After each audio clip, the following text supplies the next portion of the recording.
Xi Jinping has been elected as president of China again. We report about China and Xi Jinping regularly.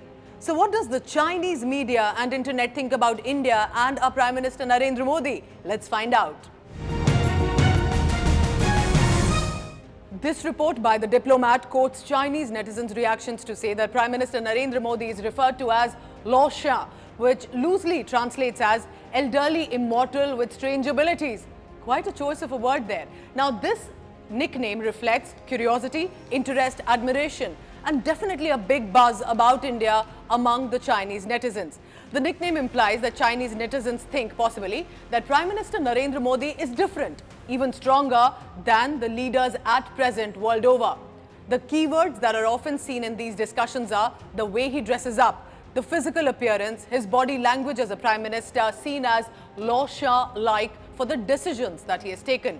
And on the Chinese internet, there is definitely a chatter about Modi government policies, which according to them are different from India's previous ones or predecessors. According to a Global Times survey in 2020, more than 50% Chinese citizens like the Modi government. This government has definitely caught the attention among mainland China. The Global Times, remember, is a daily tabloid newspaper, and many call it even the mouthpiece of Chinese Communist Party's flagship newspaper, The People's Daily. So look at this article that in that newspaper calls Modi more pragmatic than nationalist. This illustration of Modi is juggling different responsibilities, and most of them are symbolic in nature. This is 2014 when Prime Minister Modi was elected for the first time as PM of India. So this article goes on to say that as a mature power, India will take a pragmatic combination of idealism and realism to match specific foreign policy goals with corresponding means, it said. Very interesting. Why? Of course, the mention in China about India is not always going to be positive. Some verified reactions say West is a friend to India because we are not as strong or popular as China is, and therefore we pose less risk. The Chinese like to believe that India and Western nation are friendly allies and China is their collective target. But the fact is, India has always been wary about the Western nations, whether it was the USA support to Pakistan, specifically during the Cold War era when India needed help, but got assistance eventually from its long-term friend Russia. And this was the reason that during the Ukraine-Russia war recently, India did not take orders from the US or the UK, but decided an independent foreign policy statement keeping its own domestic interest in mind.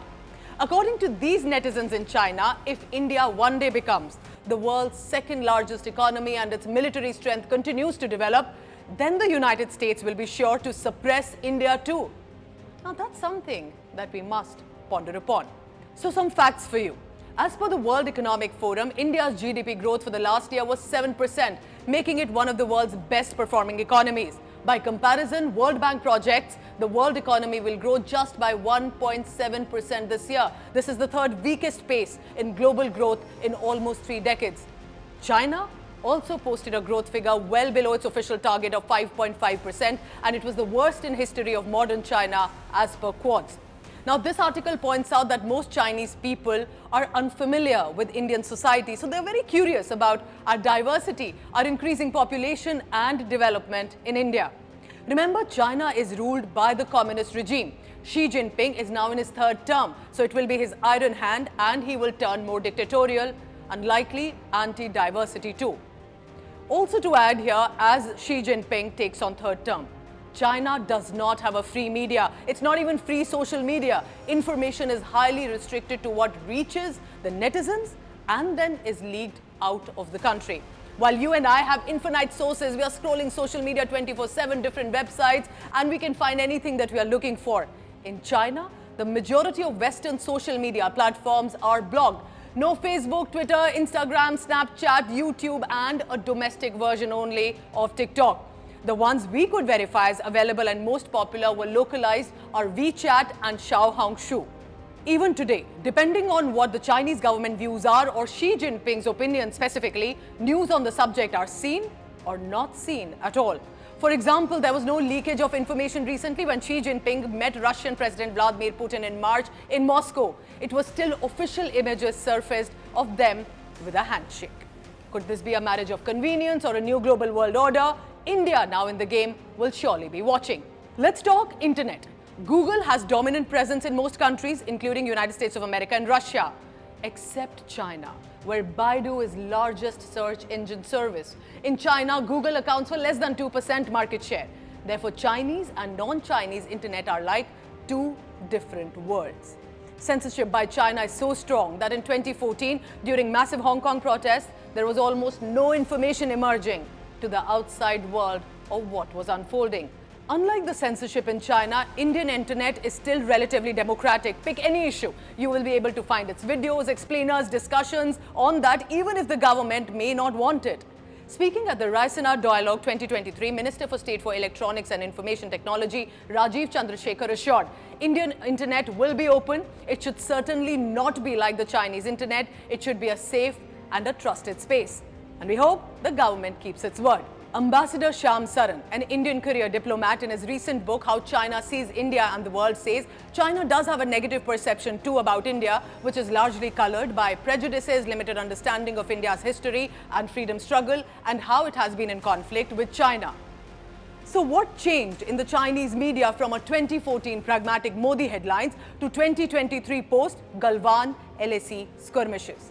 Experts based in China who I spoke to have said, as Modi grew stronger and recorded a repeat turn to the government, headlines turned negative in popular Chinese media outlets. And what were the headlines like? Indian economy hurt by New Delhi's lack of foresight in Global Times, October 2022. Birthday greetings to the Dalai Lama, a futile attempt to show attitude to China, said the Global Times in 2021.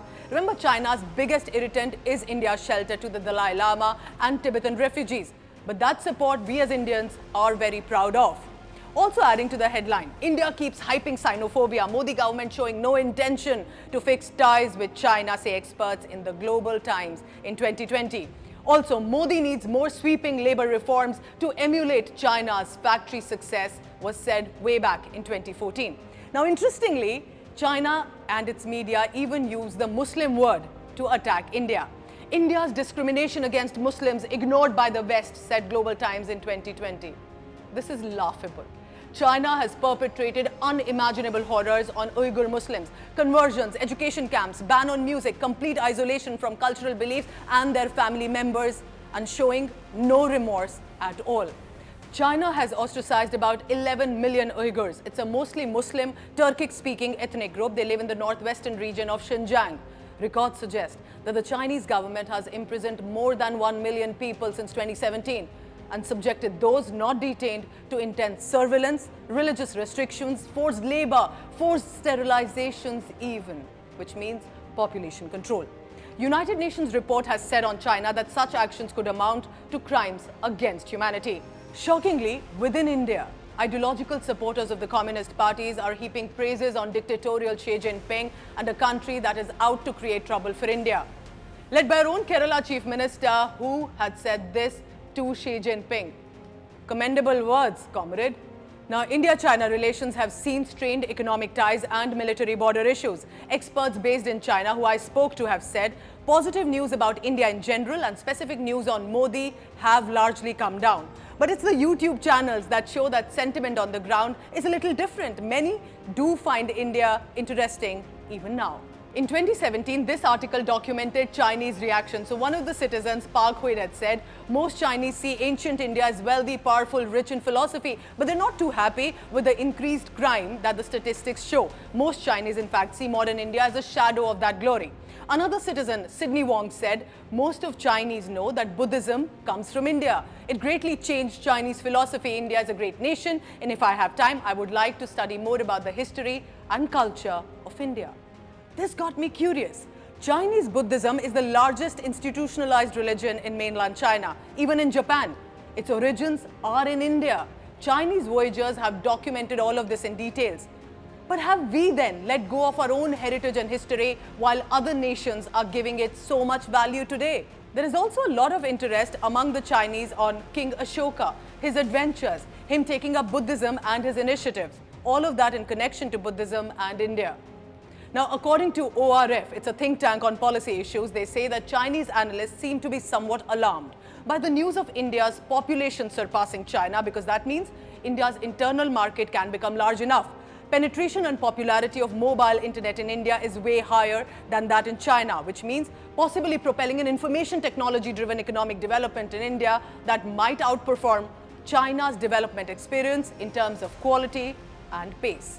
Bottom line, as ORF states, it's interesting to note that at a time when all eyes in India are fixed on the volatile border issues, the Chinese side seems to be of the opinion that the real conflict between China and India is not at the line of actual control, but in the development competition, particularly in India's ambition to catch up with China and eventually surpass it, specifically in the manufacturing industry. And that's the reason that China gave a statement recently. Involvement of third parties in India-China relations may not be helpful for solving the border dispute between the two sides, said Majia, China's charge d'affaires and interim in New Delhi. This is perhaps reflective of how China wants a dialogue now. Thank you for watching.